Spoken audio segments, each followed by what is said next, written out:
He was a self-made millionaire with a billion-dollar company. She was his graceful, pregnant wife, lovingly building a sanctuary for their unborn daughter. Their life seemed perfect. But perfect lives often hide the darkest secrets. When her husband's obsessive mistress decides to burn their world to the ground, she starts with the nursery. He expected his wife to shatter. He expected tears. What he didn't expect was for a titan of industry to rise from the ashes. This isn't just a story of revenge. It's the story of how one woman's pain built an empire. The scent of fresh paint, a soft, chalky whisper of Robin's egg blue, was the first thing Adrian Thorne noticed when he came home. It was the smell of his new life, the one he'd meticulously constructed, brick by gold-plated brick. At 34, Adrian was the kind of man magazines write about.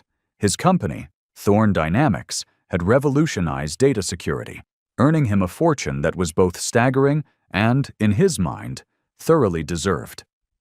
His penthouse, a glass-walled marvel overlooking Central Park, was a testament to that success. But none of it, not the Italian marble under his feet, nor the panoramic view of the city that bowed at his throne, compared to the source of that paint smell.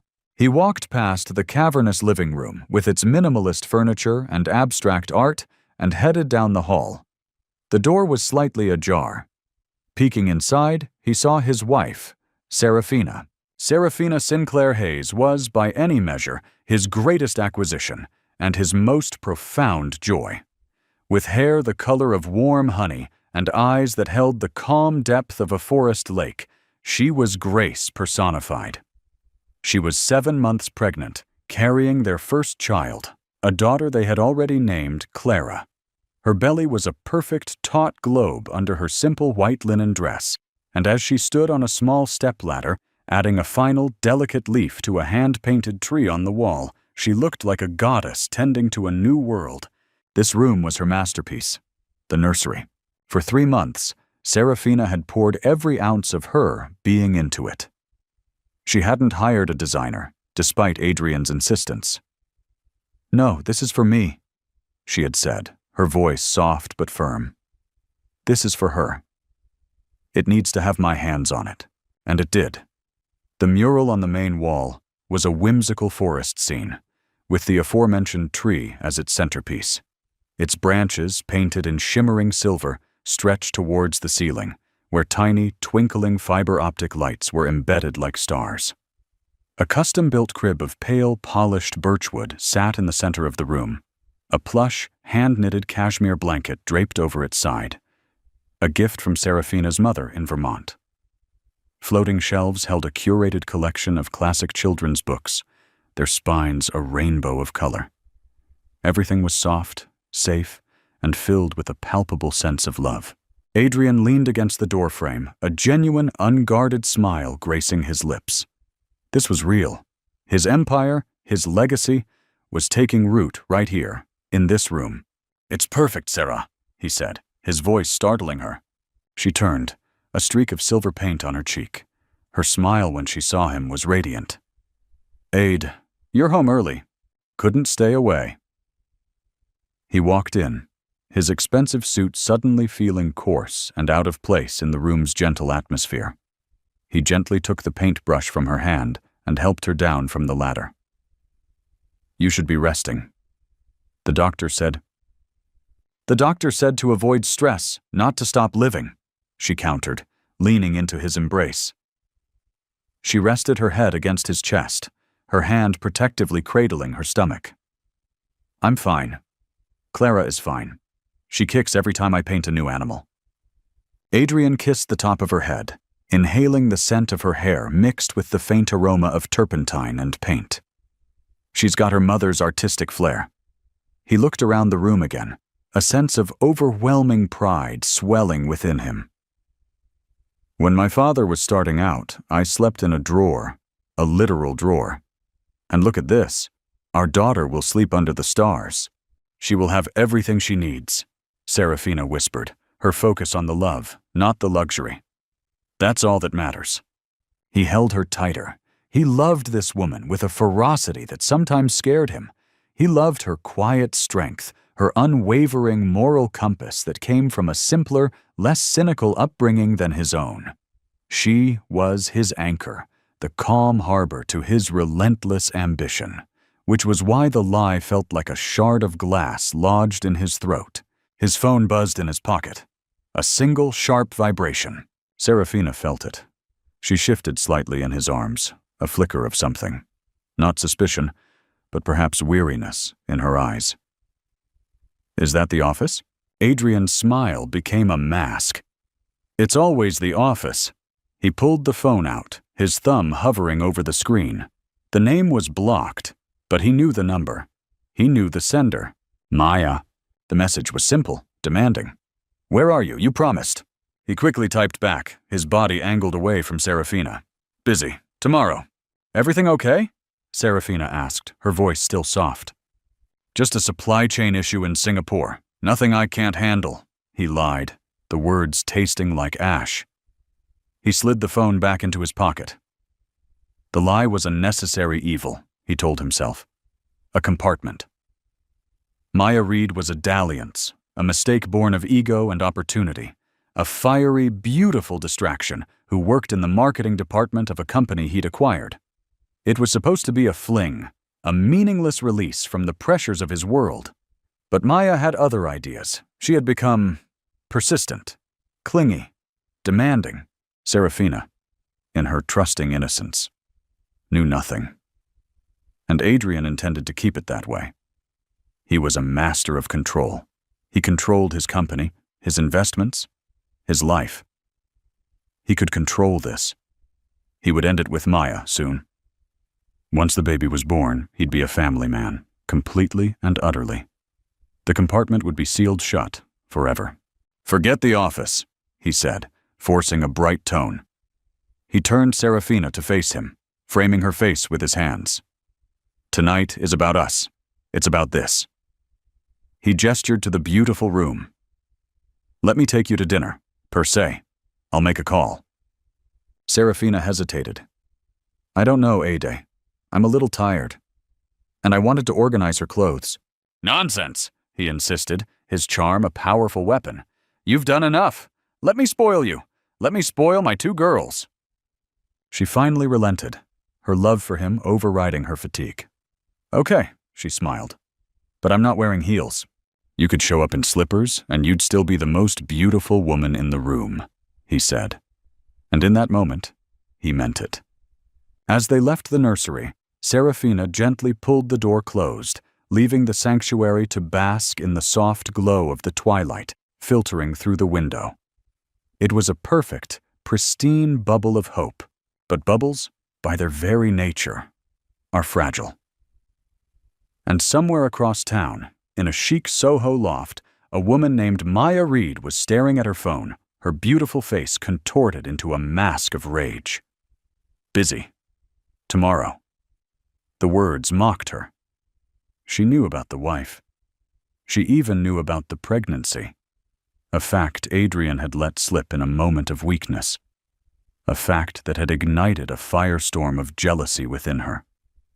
She scrolled through Adrian's public social media, a curated feed of business triumphs and philanthropic galas. Then she found Serafina's profile. It was private, but the profile picture was public. It was a photo of her and Adrian, taken a few months ago. She was glowing, her hand on her just starting to show belly. Maya's nails dug into the palm of her hand. She had given him the best months of her life, she thought, her logic twisted by obsession. She understood him, his ambition, his darkness, in a way that perfect Serafina never could. He was supposed to leave her. That was the promise she had invented for herself, a fantasy she clung to with rabid desperation.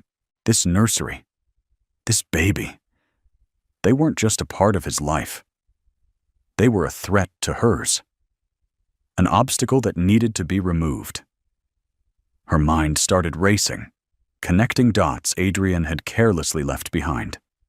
He'd mentioned the address of the penthouse once, boasting. He talked about the extensive renovations. He'd even complained jokingly about the smell of paint. A dangerous, venomous idea began to form in her mind. An idea born of a desperate need to not be erased, to prove that she was a real part of his life, not just a secret hidden in a phone. She wouldn't be compartmentalized. She would tear the walls down. Starting with the nursery, Maya Reed was not just a woman scorned, she was a student of her obsession.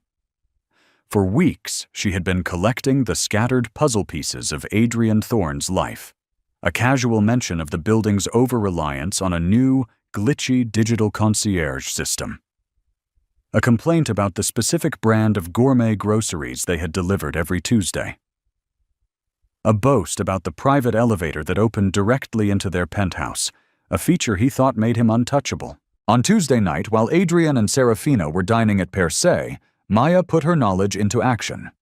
Dressed in a nondescript black jacket and a baseball cap pulled low, she approached the service entrance of the opulent building.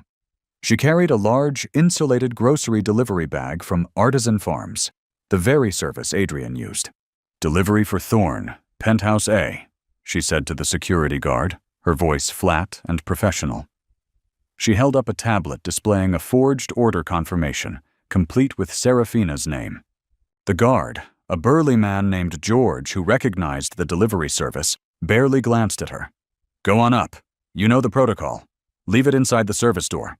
Maya's heart hammered against her ribs, but her face remained a placid mask. She knew the protocol because Adrian had complained about it.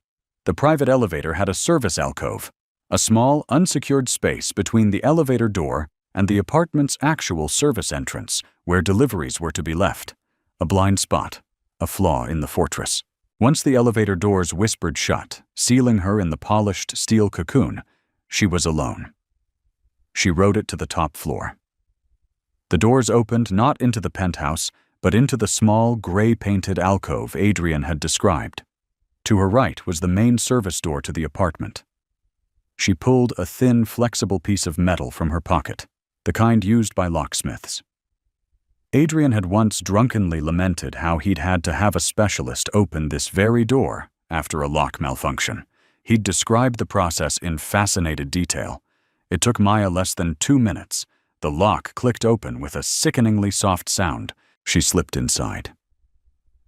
The penthouse was silent, vast and dark, save for the glittering city lights that poured through the floor-to-ceiling windows. She wasn't interested in the art, the marble, or the designer furniture. Guided by an internal compass of pure venom, she moved down the hallway, her sneakers silent on the expensive rugs. She found the nursery door, closed but not locked. The moment she stepped inside, the room's purity felt like an assault. It was so full of hope, so cloyingly perfect. It was everything she wasn't, everything she'd been denied. The whimsical forest, the starry ceiling, the little birchwood crib. It was a monument to her replacement. A cold, methodical rage took over. She didn't scream or smash things wildly. Her destruction was precise, intimate, and cruel. From her bag, she pulled not groceries, but cans of spray paint. Black and a vicious blood red. The first slash of black paint went across the hand-painted mural. She drew a jagged, ugly line through the silver tree, obliterating the gentle animals nestled at its roots. Then she turned to the walls, her movements sharp and angry. The robin's egg blue was soon covered in scrawled, hateful words. Liar. Whore. Homewrecker. The irony was lost on her. She approached the crib. For a moment, she stared at the soft cashmere blanket.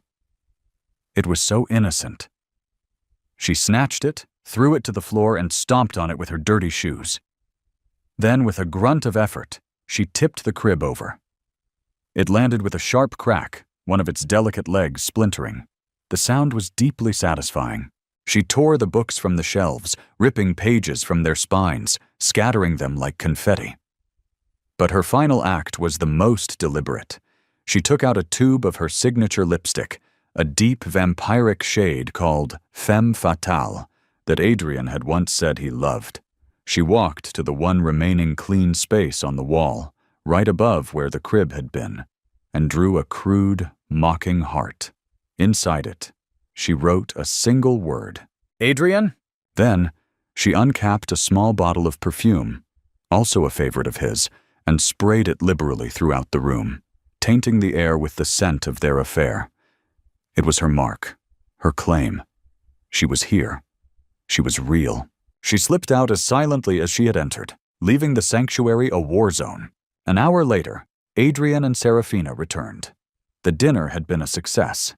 Adrian had been attentive, charming, and apologetic about his recent distraction.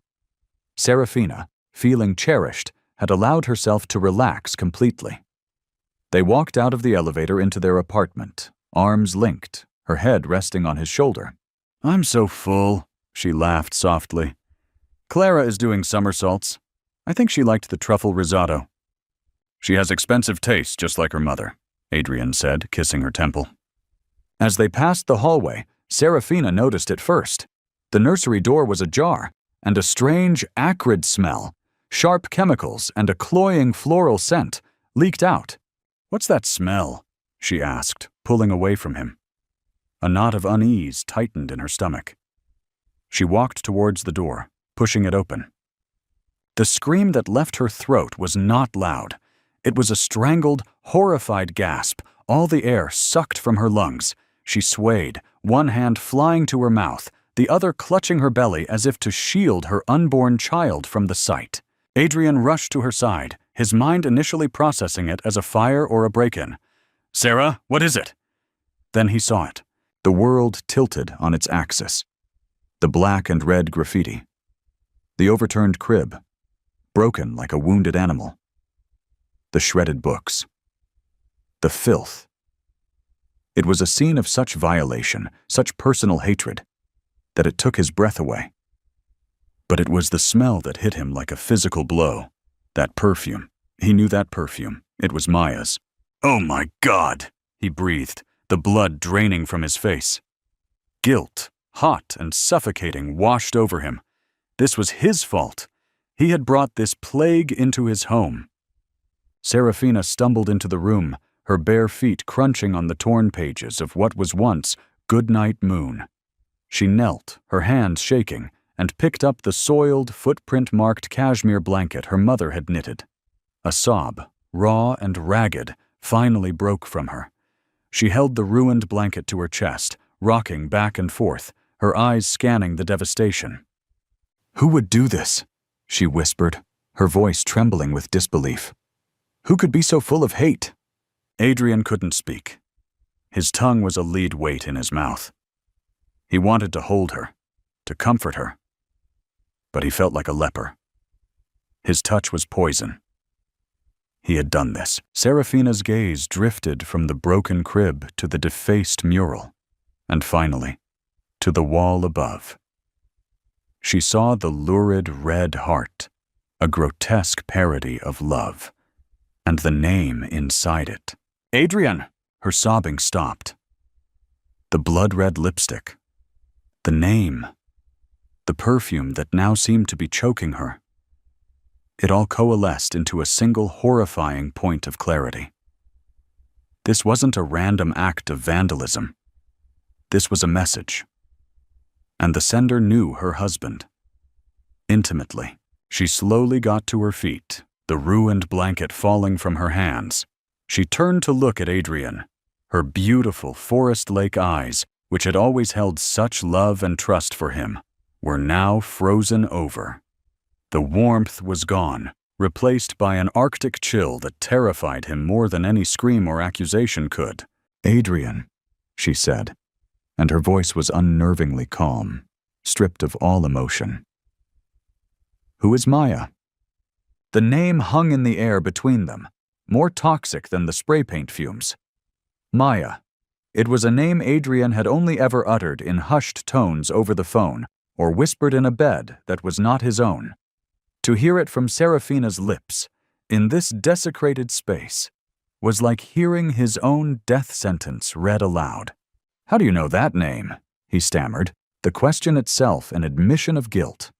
His mind, usually so quick and decisive, was a maelstrom of panic. He could see the crumbling ruins of his perfect life, and he was standing right at the epicenter. Serafina didn't answer his question. She didn't need to. Her gaze was fixed on him, her eyes like chips of ice. The calm she was exhibiting was far more terrifying than any rage. It was the calm of a surgeon before the first incision, precise and devoid of emotion. "She works for you, doesn't she?" Serafina stated, not asked. "At one of the companies you acquired. Reed. Maya Reed. Marketing." Adrian stared at her, dumbfounded. How? When a woman is 7 months pregnant and her husband starts working late 5 nights a week, when he starts guarding his phone like it's the crown jewels, she doesn't just sit and knit booties, Adrian, Serafina said, her voice still unnervingly level. "She pays attention. I saw the emails on your laptop a month ago. I saw the hotel receipts you thought you'd buried in your expense reports. I saw the name." She took a step towards him, her hand still protectively on her belly. "I told myself it was nothing. A flirtation? A stupid, egotistical mistake that you would end. I gave you the benefit of the doubt because I loved you. Because I believed in the man I married. I thought you would never, ever let it touch our home. Let it touch her." Her voice finally cracked on the last word, a single fissure in her icy composure. The dam of Adrian's denial broke. A torrent of pathetic, panicked words spilled out. "Sarah, I am so sorry. It was a mistake. It meant nothing, I swear. It was just an escape. The pressure. The company. It's over. I ended it. I was going to tell you everything after Clara was born. I can fix this. I'll have this room redone, better than before. I'll call security, the police. We'll have her arrested. I'll protect you. I'll protect our family." He reached for her, his hands outstretched in a desperate plea. Serafina flinched back as if he were white-hot iron. "Fix this?" she repeated, a bitter, humorless laugh escaping her lips. "You think this is about paint and a broken crib? You think you can just buy your way out of this betrayal?" She swept her arm around the room, at the hateful words, the shredded pages of stories she dreamed of reading to her daughter. "This isn't just a room, Adrian. This was a promise. It was the one safe place in the world for our child. And you led the monster right to the door." Every word was a perfectly aimed dart, puncturing his ego, his excuses, his carefully constructed reality. "She did this because of you," Serafina continued, her voice dropping to a near whisper, each word laden with contempt. "This level of hatred isn't about me. She doesn't know me. This is about you, your promises, your lies. This is your filth, Adrian, and you tracked it all over our daughter's future." The silence that followed was absolute. The only sound was the distant wail of a siren on the streets below, a fitting soundtrack to the emergency unfolding in their lives. Adrian Thorne, the man who commanded boardrooms and moved markets with a single phone call, was utterly powerless. He had no counteroffer, no strategy, no leverage. He had already lost everything that mattered. Serafina turned her back on him, her posture ramrod straight. She walked out of the ruined nursery without a second glance. Adrian stood frozen, listening to her footsteps as she walked down the hall to their master bedroom. He heard the quiet, efficient sounds of a suitcase being opened, of drawers sliding, of hangers being removed from the closet. He finally stumbled after her, his legs feeling like lead. He found her in their walk-in closet, a space larger than most New York apartments. She was calmly folding her simple, elegant clothes into a single leather weekender bag. She wasn't taking much. "Sarah, please," he begged, his voice cracking. "Don't do this. We can go to a hotel.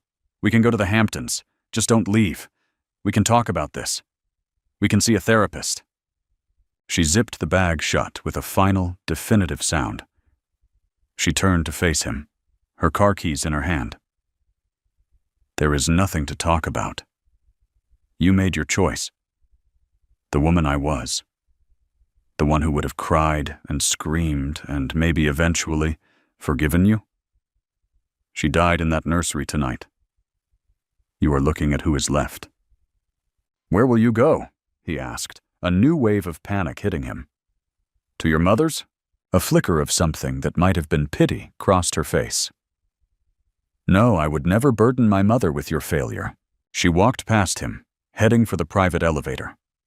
On her way, she paused at the entrance to the nursery. Adrian's heart leaped with a sliver of false hope. Was she reconsidering? Serafina stepped carefully over the debris on the floor. Her eyes scanned the room one last time, not with sadness, but with a strange, detached assessment. She bent down and picked up one small, seemingly insignificant object from the floor. A single, undamaged wooden block. It was from a set she had ordered from a small, independent toy maker in Oregon. On its face was a beautifully carved letter, C for Clara. She closed her fingers around the block, its hard edges digging into her palm. It was a tangible piece of the dream, the only part that hadn't been defiled. She slipped it into her coat pocket. She turned and walked to the elevator, not looking back. Adrian followed, a desperate, trailing shadow. Serafina, please, he whispered as the elevator doors opened. I love you. She finally looked at him, her eyes clear and cold as glass. No, Adrian. You loved the idea of me. You loved what I represented. A perfect wife, a perfect family, another asset in your portfolio.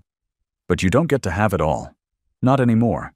The elevator doors slid shut, leaving Adrian alone in the silent, cavernous penthouse that now felt like a tomb. The lingering scent of Maya's perfume was his only companion. Serafina did not drive to a hotel. She did not drive to a friend's apartment. She drove for 2 hours, heading north out of the city. The rhythmic thump of the tires on the pavement a soothing mantra. She was operating on pure, unadulterated adrenaline. The grief was there, a vast black ocean beneath the surface, but she refused to let it pull her under. Not yet. First, there was work to do. She pulled into the parking lot of a sterile, anonymous airport hotel. She checked in under her maiden name, Sinclair, paying with a credit card Adrian knew nothing about, one linked to a private account she'd maintained since before they were married. Inside the quiet room, she sat on the edge of the bed and finally pulled the wooden C block from her pocket. She stared at it, her thumb tracing the smooth, carved letter. This was all that was left of the sanctuary, but she wasn't going to mourn it. She was going to rebuild it. She pulled out her phone and opened a web browser. She bypassed the news sites and social media, going directly to a business listings page she had bookmarked weeks ago. Her fingers, steady and sure, typed in a search. A listing appeared on the screen. It was for a small, charming children's boutique in a wealthy suburb not far from the city. It was called The Gilded Stork. It sold high-end baby furniture, organic clothing, and unique handcrafted toys, including the very block set she now held in her hand. The listing mentioned the owners were retiring and looking for a quick, uncomplicated sale. Serafina stared at the picture of the shop's front window, with its warm, inviting glow. An idea, born not of revenge, but of reclamation, had been quietly forming in her mind for the past hour. If her sanctuary had been destroyed, she would not just rebuild it. She would buy the source. She would create a fortress of her own. Her finger hovered over the phone number for the commercial real estate agent listed. The rage and the pain were still there. But now they were being channeled, refined, and forged into a weapon. A purpose. She pressed call. Hello? She said, her voice clear and strong. My name is Serafina Sinclair. I'm calling about the listing for the Gilded Stork. I'd like to make an offer. While Serafina was laying the first brick of her new life, Adrian was drowning in the wreckage of his old one. The penthouse, once a symbol of his dominion, had become his prison. The scent of Maya's perfume clung to the air like a ghost, a constant cloying reminder of his catastrophic failure. His first instinct was to deploy his usual arsenal: money and power. He called his head of security, a formidable ex-Mossad agent named Ronan, and ordered a full forensic sweep of the nursery. "Find out who did this, and find out now," he snarled, conveniently omitting his own certainty about the culprit. He then called his legal team, instructing them to find Serafina, to track her credit cards, to do whatever it took. He needed to get to her, to explain, to manage the situation. But for the first time, his power was useless. Serafina had vanished. Her cards were inactive.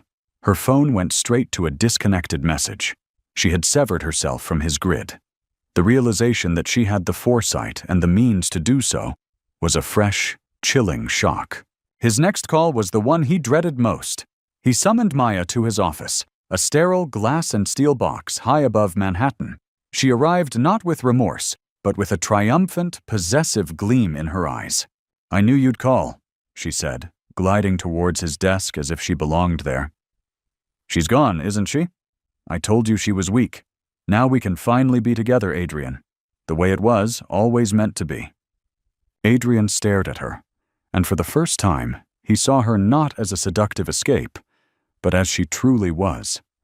A volatile, delusional arsonist who had just burned his entire world to the ground. "Get out," he said, his voice low and shaking with a rage so profound it felt like it could split him in two. Maya's smile faltered. "What? Adrian, I did this for us." "There is no us," he spat, rising from his chair. "There is a restraining order, which my lawyers are filing as we speak. You will not come within 500 feet of me, my wife, or any of my properties. If you do, you will be arrested. Your employment is terminated. Your access to this building is revoked. You are nothing to me." The color drained from her face, replaced by a mask of disbelief, then fury. "You can't do this, after everything. You love me, Adrian, you said—" "I said a lot of things," he roared, slamming his hands on the desk. "It was a lie, a game, and you took it and you destroyed my family. You are a cancer, and I am cutting you out. Now get out of my sight before I have security drag you out." Maya stared at him, her chest heaving. The love in her eyes curdled into pure, unadulterated hatred. "You will regret this, Adrian Thorne," she hissed. "You think you can just throw me away? You have no idea what I'm capable of." She stormed out, leaving a vibrating silence in her wake. Adrian collapsed into his chair, the adrenaline leaving him hollow. He had put out one fire, but he knew, with a sickening certainty, that the embers were still glowing. 2 days later, Serafina Sinclair stood on the charming cobblestone sidewalk of Greenwich, Connecticut. She was meeting with the real estate agent, a pleasant woman named Brenda. The gilded stork was even more perfect in person. It had large bay windows, a cheerful blue awning, and an air of established, quiet luxury. "The owners are very motivated," Brenda said, unlocking the front door. "They've had a few offers, but they're looking for someone who will, as they say, cherish the business." Serafina stepped inside. The store smelled of lavender potpourri and new cotton. It was filled with beautiful things, tiny cashmere sweaters, hand-carved wooden animals, and elegant bassinets that looked like they belonged in a fairy tale. It was a sanctuary, whole and untouched. "I'll take it," Serafina said, her voice firm. Brenda blinked. "Well, that's wonderful. We can draw up an offer. I'd suggest starting at—" "I'm not making an offer," Serafina interrupted gently. "I am meeting their asking price, in full, all cash. I can have the funds transferred from my trust by the end of the day. My only condition is that we close by the end of the week." Brenda's jaw went slack. In her 20 years in real estate, she had never seen a deal move this fast. She was looking at a woman who was not just buying a store, she was seizing a future. The account Serafina referred to was her own. A substantial trust fund left to her by her grandparents, which her father, a shrewd and practical man, had insisted she never merge with Adrian's finances. "Always have your own lifeboat," he'd told her. Adrian had known about it, of course, but had dismissed it as pocket money. He had severely underestimated her. By Friday, the gilded stork belonged to Serafina Sinclair. She spent the weekend not in a hotel, but in the small, sun-drenched two-bedroom apartment above the shop, which had been part of the sale. It was simple, with hardwood floors and cozy window nook seats. After the cold, cavernous emptiness of the penthouse, it felt like a real home. She unpacked her single bag, placing the wooden C block on the mantelpiece. She ordered groceries, bought a new set of simple white sheets, and for the first time in months, she slept through the night. The next week was a blur of activity. Serafina, drawing on a business acumen Adrian never knew she possessed, dove headfirst into her new role. She met with suppliers, reviewed the inventory, and hired a local contractor to do a minor refresh. New paint, updated lighting. The existing staff, a small team of warm, competent women, were initially wary of their new, mysterious boss. But they were quickly won over by her quiet confidence, her clear vision, and her genuine passion for the products. She wasn't playing shop. She was building an empire. Meanwhile, Adrian was losing his mind. His lawyers had finally located her, not through any digital trace, but through the massive multi-million-dollar wire transfer from her trust. When his lawyer, a slick corporate shark named Donovan, told him the news, Adrian was baffled. "She bought a what? A baby store?" he asked, incredulous. "In Greenwich?" "Seems so," Donovan said. "Paid cash. The LLC is registered under her maiden name." A wave of relief, followed by a patronizing sense of understanding, washed over Adrian. Of course, it was a hobby, a distraction to cope with the trauma. She was nesting, but on a commercial scale. She was hurt and acting out, and she needed him to come and rescue her from her own folly. He got in his car and drove to Greenwich. He found the store easily. He saw her through the large front window, and his heart ached. She was talking to a man in a dusty work jacket, pointing at the ceiling, her pregnant form silhouetted by the warm light of the shop. She looked small, vulnerable. She needed him. He strode in, the little bell on the door announcing his arrival with a cheerful jingle that was jarringly at odds with his mood. "Sarah," he said, his voice soft, conciliatory. Serafina turned. The contractor beside her excused himself. She looked at Adrian, and there was no surprise in her eyes. No fear. No sadness. There was nothing but a cool, professional distance. "Adrian," she said, her tone polite but firm. "This is a private place of business. What can I help you with?" The question threw him. "What?" "Sarah, it's me. I came to see if you're okay, to take you home. This is a sweet little hobby, but you don't have to do this. I can fix everything. Just come home." Serafina gave a small, almost imperceptible shake of her head. "First, I am not your Sarah anymore. You may call me Serafina. Second, this is not a hobby. This is my company. And third, you seem to be under the impression that you are still welcome in my life. You are not." She walked from behind the counter, her presence filling the space. She was not the soft, yielding woman he had married. She was a CEO in her own domain. "I know you're hurting," he pleaded, taking a step forward. "Let me help you." "You want to help me?" she said, stopping him with a raised hand. "Then leave. Leave, and do not come back. My lawyer will be in touch with yours regarding the divorce proceedings. Any and all communication will go through them. Is that clear?" Adrian was speechless. He looked around at the shop, at the tiny dresses and soft toys, and finally understood. This wasn't a cry for help. This was a declaration of independence. This was her fortress, and he was not allowed inside. "Serafina," he started, his voice desperate. "Goodbye, Adrian," she said, turning her back on him and walking towards the back office. "Please close the door on your way out. Don't want to let the cold in." Adrian drove back to Manhattan in a daze, the cheerful jingle of the shop's bell echoing in his ears like a death knell. The woman he had seen was not his Serafina. His Serafina was soft, gentle, a painter of whimsical forests. This woman was forged from steel, a CEO who had just executed a hostile takeover of her own life. The realization that he had created this new, formidable person was a bitter pill to swallow. He had broken his most prized possession, and the pieces had reassembled themselves into something he could no longer control or even comprehend. His world began to shrink. The penthouse felt less like a home and more like a mausoleum for a life that had died. The divorce proceedings began, and they were as brutal as he had feared. Serafina's lawyer, a woman named Camila Reyes, who had a reputation for being a shark with a conscience, was relentless. She didn't want his money. Serafina had her own. She wanted his accountability.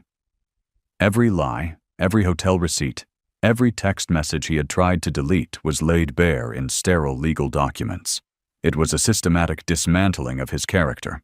Meanwhile, Serafina's world was expanding. The gilded stork, under her meticulous guidance, flourished. She had an innate understanding of her clientele because she was her clientele. She knew they wanted quality, exclusivity, and a story. She began hosting small, intimate events: prenatal yoga mornings, lactation consultant meet and greets, story time for toddlers. The store became more than a shop. It became a community hub for affluent mothers in the tri-state area. 2 months after their confrontation, Serafina gave birth to a healthy, beautiful baby girl. She named her Clara, just as they had always planned. She sent Adrian a single, formal email via her lawyer with the birth announcement attached. No personal note, no picture. The news of his daughter's birth sent Adrian into a fresh spiral of despair. He was a father, yet he was not. He begged for visitation, and Serafina, through her lawyer, granted it under strict conditions. 2 hours, every other Saturday, at the apartment above the shop, and only with a court-appointed supervisor present. His first visit was the most humbling experience of his life. He walked into the sunny, modest apartment, a space that felt more like a home than his penthouse ever had, and saw Serafina holding their daughter. Clara was so small, so perfect, with a dusting of honey-colored hair like her mother's. Serafina looked tired but radiant, her transformation into a mother complete. She handed him the baby with a cool, detached professionalism, as if he were a distant relative she was obligated to entertain. Holding Clara, Adrian finally broke. The tears he had held back for months streamed down his face. He looked at this tiny, innocent life, and the full weight of his betrayal crashed down on him. He had forfeited this. He had traded the right to rock his daughter to sleep for a series of sordid, meaningless encounters in hotel rooms. "I'm so sorry," he whispered, his voice thick with tears, not to Serafina, but to the baby in his arms. Serafina watched him, her expression unreadable. She said nothing. Maya Reed had not disappeared. She had been stewing, her obsession curdling into a venomous need for revenge. The restraining order kept her from Adrian, but it couldn't stop her from watching. She saw the articles in local Greenwich papers celebrating the inspiring new owner of the Gilded Stork. She saw the glowing online reviews. She saw Serafina building a new life on the ashes of the one Maya believed was rightfully hers. So she went to war. She began her assault anonymously, from the dark corners of the internet. Fake one-star reviews flooded the store's pages, complaining of rude staff and defective products. A blog, The Gilded Truth, appeared, dedicated to exposing the real Serafina Sinclair. It was a masterpiece of twisted narratives, painting Serafina as a cold, calculating gold digger who had trapped a brilliant man and then feigned victimhood. When that didn't seem to be enough, Maya escalated. She drove to Greenwich, parking across the street from the store. She would watch for hours, her heart pounding with a mixture of hatred and longing. She started taking pictures of the women coming and going from the shop. Pregnant women, mothers with their babies, and posting them on her blog with captions like, "Another victim of Serafina Sinclair's web of lies." The campaign began to have its intended effect. A chill settled over the store. Customers would mention the nasty blog posts. Sales, for the first time, dipped. Serafina's staff grew anxious, constantly looking over their shoulders. The sanctuary was under siege. Serafina knew this wasn't random. This was personal. She hired a private investigator, the same one who had helped her lawyer find evidence for the divorce, who confirmed her suspicions within a day. The digital trail, though cleverly masked, led directly back to Maya Reed. Serafina's first instinct was fear, not for herself, but for Clara. Maya was unhinged, unpredictable. But as she sat in her apartment late one night, rocking her sleeping daughter, the fear hardened into resolve. She would not be intimidated. She would not let this woman poison her new life. She had built this fortress, and she would defend it. She called her PR agent. "I want to do an interview," she said, her voice steady. "A big one. And I want to host an event. A grand relaunch. We're going to turn this into a fundraiser for a charity that supports single mothers." She was going to take Maya's darkness and drag it into the light. Adrian, isolated in his penthouse, saw the attacks online. He read the vile blog posts, his stomach churning. He recognized Maya's obsessive, destructive fingerprints all over it. This was his fault. He had unleashed this monster, and now it was hunting his family. The restraining order was a piece of paper. It couldn't stop a phantom on the internet. A primal, protective instinct he hadn't felt in months surged through him. He had failed as a husband, but he would not fail as a father. He had to stop her. Not with lawyers or security, but personally. He knew her weaknesses, her triggers, her desperate need for his attention. It was a dangerous game, but he was the only one who could play it. He picked up his phone and, for the first time in months, dialed Maya's number. He was breaking the terms of his own restraining order. But he didn't care. She answered on the first ring. "Adrian," she breathed, her voice a mixture of shock and triumph. "It's over, Maya," he said, his voice cold as ice. "Meet me tomorrow. We're ending this, once and for all." Adrian chose the meeting place with tactical precision. A windswept, deserted pier in Red Hook, Brooklyn, overlooking the gray, choppy waters of the bay. It was a place of transience, where things arrived and departed, a fitting backdrop for the final severing of a tie. He stood at the edge, the wind whipping at his expensive coat, feeling nothing of the cold. When Maya's car pulled up, he didn't turn. He watched her reflection approach in the dark water. She came to a stop a few feet away from him, her face a mixture of hope and defiance. "You came alone," she said, a hint of her old seductive purr in her voice. "I knew you would." "There's no you and me, Maya," Adrian said, finally turning to face her. His eyes were devoid of any warmth. This was not the man who had whispered secrets to her in the dark. This was the CEO of Thorn Dynamics, a man known for his brutal efficiency. "This is a transaction. I am here to buy your silence." He gestured to his lawyer, Donovan, who had been waiting discreetly in a nearby car. Donovan approached and handed Maya a thick leather-bound folder.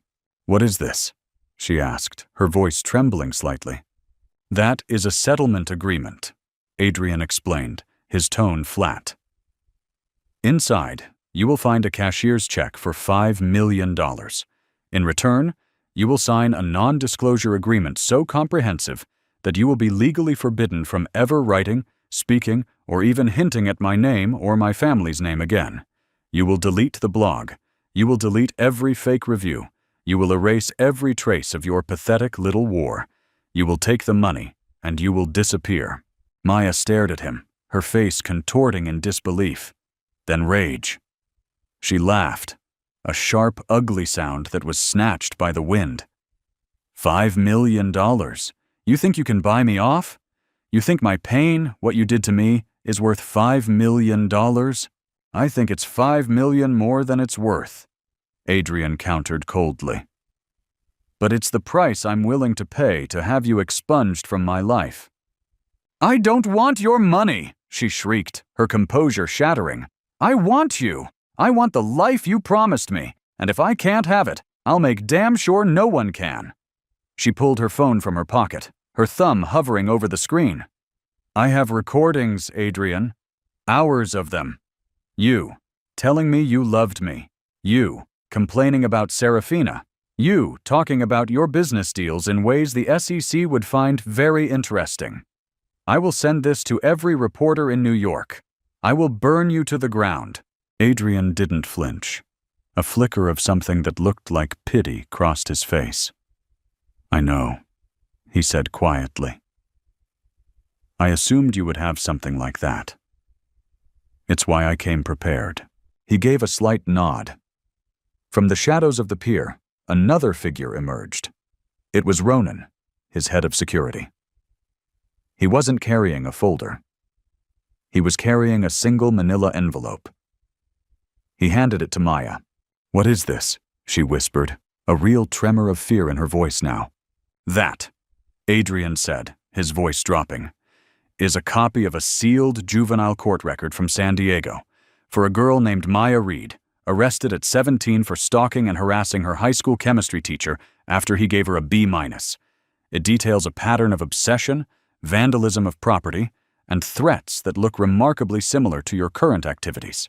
It also includes the restraining order his wife had to file against you. A wife who was, coincidentally, pregnant at the time." The color drained completely from Maya's face. She looked like she had been struck. "The reporter you send your recordings to will get that envelope 10 minutes later," Adrian continued, pressing his advantage. "So you have a choice. You can be a rich woman who disappears, or you can be a crazy, obsessed stalker with a documented history of preying on married men and their pregnant wives. Your story, your recordings, they become worthless. You become a punchline. So what's it going to be, Maya?" Maya stared at the envelope, then at Adrian's merciless face. She was trapped. He had outmaneuvered her at every turn. Defeated, she snatched the pen from Donovan and signed the agreement with a vicious, angry scrawl. She threw the pen on the ground. "I hope she never takes you back," she hissed, her eyes filling with tears of pure hatred. "I hope you die alone in that big, empty apartment." She turned and walked away, a ghost swallowed by the Brooklyn gloom. Adrian watched her go, feeling no sense of victory, only a vast, soul-crushing emptiness. At that exact moment, 50 miles away in Greenwich, the Gilded Stork was a beacon of warmth and light. The store was packed. Soft music played, champagne flutes and sparkling cider clinked, and the air buzzed with supportive energy. Serafina, dressed in a simple but elegant cream-colored dress, stood at a small podium at the front of the store. Little Clara sleeping soundly in a carrier strapped to her chest. She looked out at the sea of friendly faces. Journalists from parenting magazines, influential bloggers, loyal customers, and took a deep breath. "Thank you all for coming," she began, her voice clear and steady. "When I bought this store, I wanted to create more than just a place to buy beautiful things. I wanted to create a sanctuary, a place where mothers and mothers-to-be could feel supported, celebrated, and safe." She paused, her gaze sweeping the room. Recently, that sense of safety has been challenged. Many of you are aware of an anonymous online campaign of harassment directed at this store, and at me personally. It has been ugly, and it has been hurtful. And the easiest thing to do would be to ignore it, to hide. But as mothers, we teach our children not to bow to bullies. A murmur of agreement rippled through the crowd.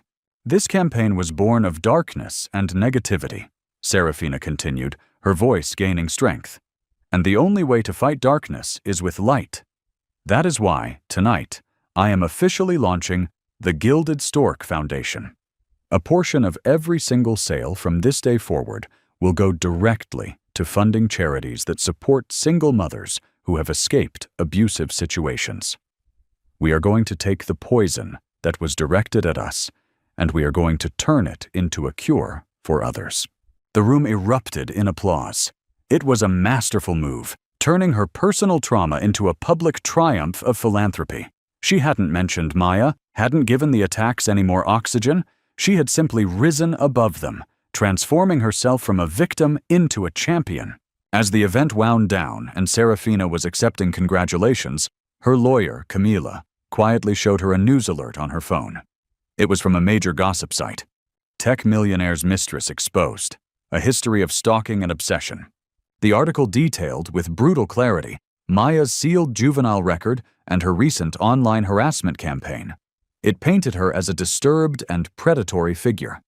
Adrian's recordings were mentioned, but framed as the desperate, illegal actions of a spurned lover. Maya Reed had been publicly and professionally annihilated. Serafina looked at the picture of Maya, a grainy, angry-looking photo. And then, around her beautiful store, filled with light and laughter and the promise of a new beginning. The war was over.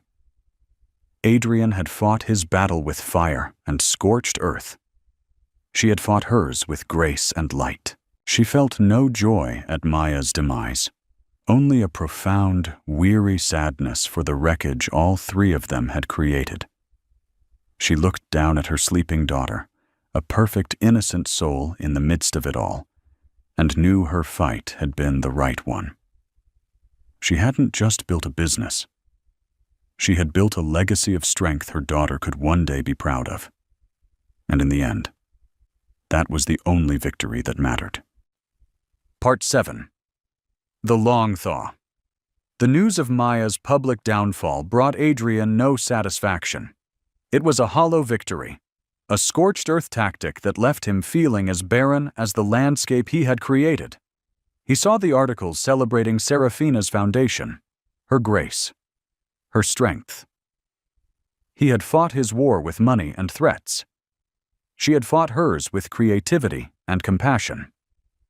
The contrast was a stark, unflattering mirror held up to his own soul. He was truly alone. The penthouse, once his castle, was now just a vast, empty space that echoed with his failures. He understood now that he couldn't buy his way back into Serafina's life. He couldn't force forgiveness or manage his way out of the emotional wreckage. The only path forward was through penance, a long, quiet road with no guaranteed destination. His atonement began with 2 hours every other Saturday. He arrived for his supervised visits with Clara on time, every time. He came alone, without lawyers or assistants. He left his ego and his phone in the car. In the sun-filled apartment above the shop, under the watchful eye of the court-appointed supervisor, a kind, no-nonsense woman named Mrs. Finch, he learned to be a father. At first, he was clumsy, all sharp angles and hesitant movements. He, a man who could command a boardroom of sharks, was terrified of holding his own tiny daughter. But he persisted. He learned the specific way Clara liked to be burped. He learned to distinguish her tired cry from her hungry one. He discovered that she had a fascination with his signet ring, her tiny fingers batting at the gold. He would spend the entire 2 hours on the floor with her, building towers of soft blocks, making funny faces, and singing horribly off-key nursery rhymes. He never asked about Serafina. He never complained about the supervision. He never tried to push the boundaries. His focus was solely on the little girl in front of him. And Mrs. Finch, in her weekly reports to Serafina's lawyer, noted this. Mr. Thorne is patient and fully engaged with the child, she wrote. His focus is 100% on Clara's well-being during their time together. Serafina read these reports with a detached curiosity that slowly, over months, softened into something else. She was thriving. The Gilded Stork was a phenomenal success, with plans to open a second location in the Hamptons. Her foundation had already helped dozens of women. She was a respected business owner, a philanthropist, a symbol of resilience. She didn't need Adrian, but on Saturday afternoons, she would sometimes find herself lingering in the stockroom, listening to the sounds filtering down from the apartment above. She would hear Adrian's deep, rumbling voice attempting to sing Twinkle, Twinkle, Little Star, followed by Clara's delighted giggles. It was a sound that chipped away at the Arctic wall she had built around her heart.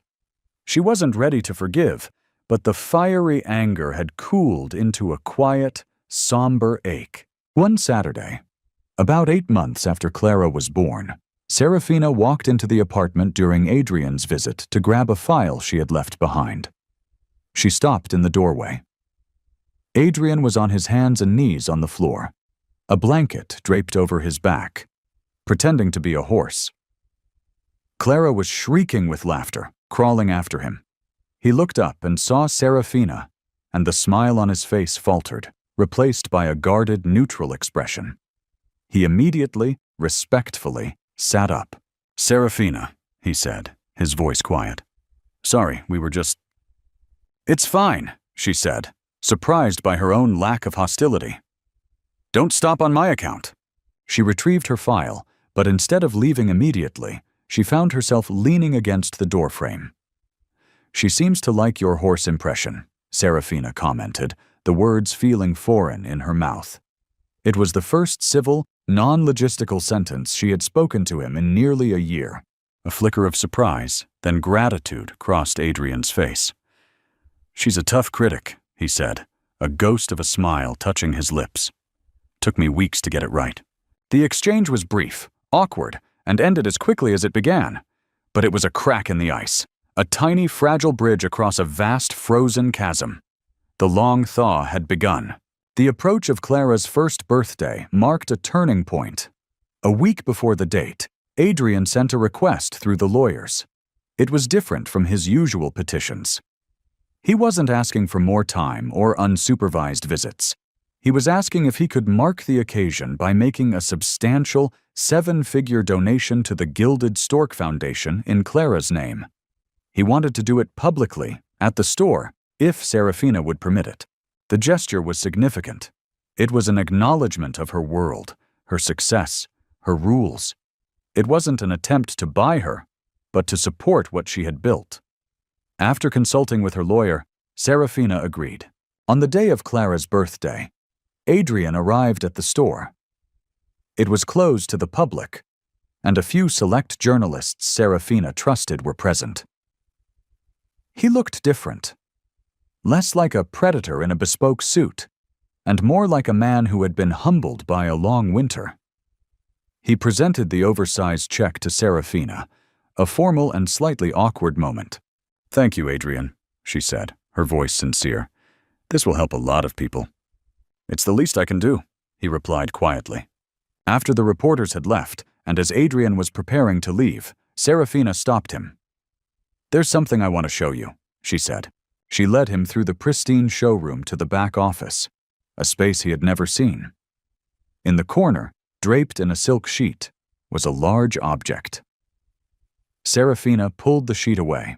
It was a rocking horse, but it was unlike any other. It was a stunning piece of craftsmanship, carved from pale birchwood, with a flowing mane made of real horsehair and a saddle of soft, worn leather. But it was one detail that made Adrian's breath catch in his throat. One of the rockers, the curved pieces of wood on the bottom, was a slightly different color from the rest.